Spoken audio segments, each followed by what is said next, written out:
The National Electrical Code, specifically Article 210.4a, addresses conductor identification by color. Table 210.4 within the NEC outlines the standard color coding for phase conductors. This table clearly indicates the following assignments: black for phase A, red for phase B, and blue for phase C.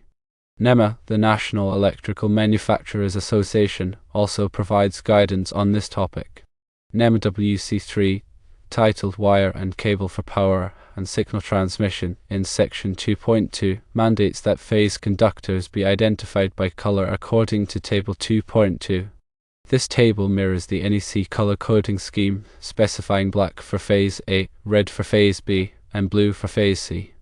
In addition to the NEC and NEMA standards, IEEE Standard 142-2007, which is the recommended practice for grounding of industrial and commercial power systems, offers further support for this color coding convention. Section 3.21 of IEEE Standard 142-2007 states that line conductors shall be color coded as follows, and the subsequent table aligns with the color coding specified in both the NEC and NEMA WC3. Therefore, all these references support a uniform approach to phase conductor identification. These guidelines help ensure safety and prevent confusion during installation, maintenance, and troubleshooting of electrical systems.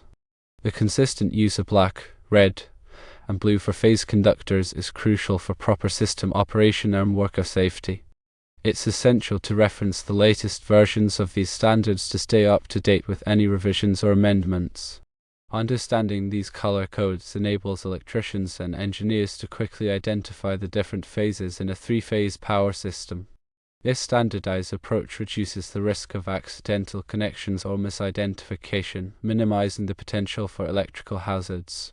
The black/red/blue color coding provides a simple and effective method for differentiating phase conductors.